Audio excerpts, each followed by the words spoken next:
Let's get the analysis and bring in Dafydd Townley, who's teaching fellow in US politics and international security at the University of Portsmouth. Dafydd, thank you very much for being with us. I'm wondering how often Trump can do this in terms of the rhetoric and this way he has of completely rubbing up everybody in NATO the wrong way. How much longer can this continue without the whole thing just basically blowing up? Well, this is yet another European ally that Donald Trump has fallen out with. He's certainly over Iran. He's fallen out with most of his NATO allies. But the rhetoric, certainly since Christmas, shall we say, when he was discussing annexing Greenland, this has continued to become more volatile between Trump and his European allies. I think, if Trump is not for the first time threatened to withdraw troops from Germany. He's done that, suggested he would do that last year. He also suggested it in his first term as well.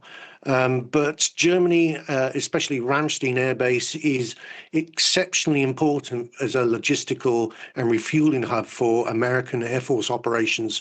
And so it would be rather foolish for him and limit him strategically, certainly in terms of options that he might have for conducting certain operations in withdrawing from Germany. How long will this go on? Well, I think European allies will put up with this as long as Trump is willing to stay there. We know that Trump likes to threaten to do things to try and get the reaction that he wants, which is in this case certainly providing greater support for American activities in the Straits of Hormuz, for example. But I think he's going to fall quite short in his objectives in this case. And this comes after he spends 90 minutes on the phone with Vladimir Putin. Do we read anything into that in particular?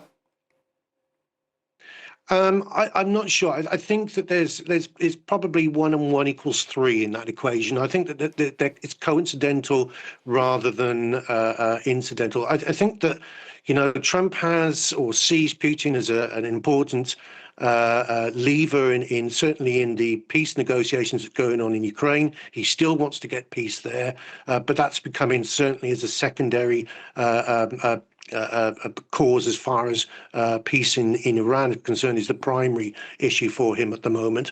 Putin has obviously warned him, or is alleged to have warned him not to continue the bombing in Iran, and certainly Iran has supported that as well. Remember, prior to the conflict, Russia was a very close ally of Iran, but it doesn't seem to have been as active in its support of Iran over the last couple of months.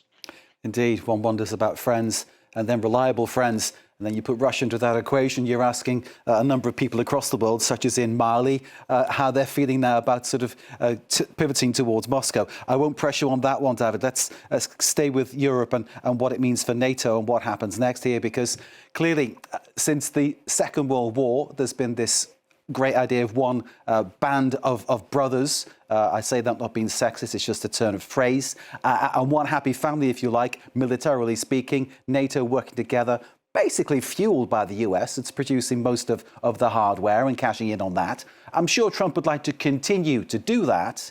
But of course, one could imagine that if things go on as they are, Europe is going to really continue to invest in its defence industries and try to change that equation.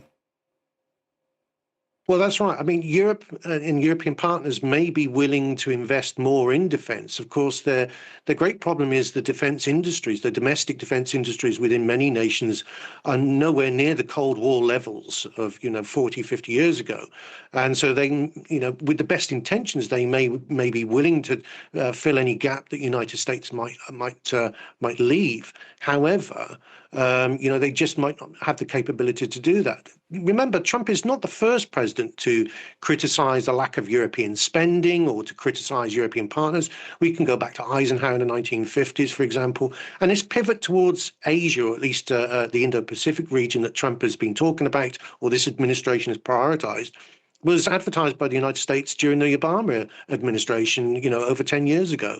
So allies, or at least America's allies, have had fair warning that they need to change their policies towards defense spending and to certainly provide more of a self-contained or a self-sustainable defense policy. As you're talking to us, Dafydd, we're looking at Friedrich Merz earlier in his combat jacket. I want to talk about the Orion 2026 exercise. When we say exercise, people watching this wherever they are in the world might be thinking it's something that is trivial in some way, shape or form. But what I understand, and you can clearly clarify even more, is this is something that is really a kind of almost as for real exercise in terms of high intensity warfare, something that, you know, let's hope it doesn't happen, but might happen next. Well, NATO exercises are incredibly important. They're incredibly important, first of all, for improving interoperability, that is for various nations, various different forces able to work together. But also, it's not just about how it benefits each nation, but also how they portray themselves as a deterrent. So they are very visible to adversaries such as Russia and anybody else that has any intentions of any military action against NATO members. They are incredibly important in terms of just simply heightening skills and awareness of what our allies are capable of. And I think in many cases, you know, it's crucial that these continue, whether there is an immediate threat or a distant threat in terms of adversaries and NATO's borders. So this is, I think, going to continue even if there is peace in Ukraine.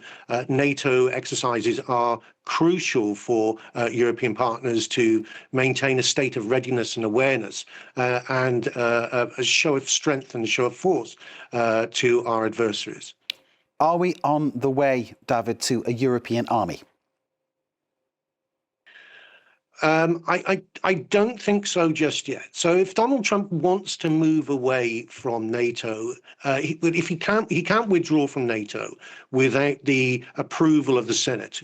And curiously enough, that was Marco Rubio's bill that got passed in 2023, but that essentially states that whilst the president can make the intention, it has to be approved by the Senate.